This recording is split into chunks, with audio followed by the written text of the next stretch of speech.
Hello नमस्कार दोस्तों, कैसे हो आप लोग। आशा करता हूं कि आप बहुत अच्छे हो। दोस्तों, बहुत दिनों से मेरी इस चैनल पे वीडियो नहीं आ रही थी। ये क्या था कि थोड़ा समय का अभाव था, इसकी वजह से मैं वीडियो नहीं डाल पा रहा था। लेकिन अब से इस चैनल पे आपको परमानेंट हम एक छोटी सी स्टोरी कहानी आपको सुनाया करेंगे। तो दोस्तों, वीडियो की हम शुरुआत करते हैं कहानी की। एक किसान की कहानी। तो दोस्तों, एक गरीब लेकिन ईमानदार किसान रहता था।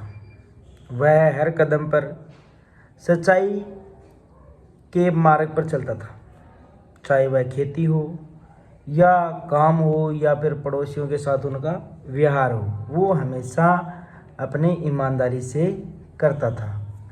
एक दिन किसान ने सोचा कि वह राजा को चुनौती में भाग लेगा। जो राजा की एक चुनौती होती थी उसमें भाग लेगा। उसने राजा के दरबार में जाकर अपनी ईमानदारी की कहानियां सुनाई।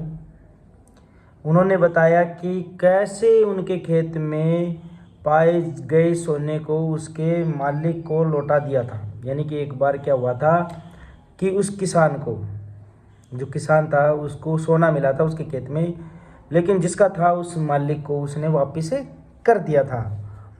तो ये बात जब उसने राजा को बताई, एक कहानी और थी उसकी साथ में कि जब उसके पड़ोसी के अनाज की बोरियां जो वो भूल गया था, वो भी उसने वापस से कर दी थी। राजा उसकी ईमानदारी से बहुत प्रभावित हुआ। उसने इनाम के तौर पर किसान को सोने के सिक्के, नई जमीन और राज्य में एक सम्मानित स्थान दिया।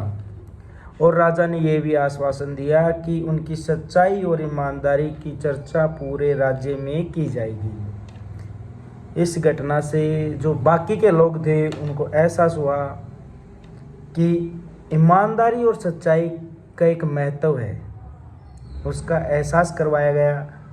इससे यह सबक मिलता है कि सच्चाई का मार्ग कठिन होता है, लेकिन उसके परिणाम हमेशा शुभ और संतोषजनक होते हैं। ठीक है। तो दोस्तों, इस जो किसान की कहानी थी उससे हमें क्या शिक्षा मिलती है? उससे हमें शिक्षा मिलती है, या उस कहानी है उसका ये शीर्षक है कि सच्चाई के रास्ते पर चलना हमेशा फलदायी होता है, न कि नुकसानदायी। राजा ने सच्चाई और ईमानदारी की कदर की और कदर करते हुए किसान को इनाम दिया, यानी कि उसको पुरस्कृत किया। सच्चाई और ईमानदारी को अपनाने का संकल्प लेने से समाज में जागरूकता आती है, जैसा कि इस गरीब किसान की कहानी से हमें पता चलता है।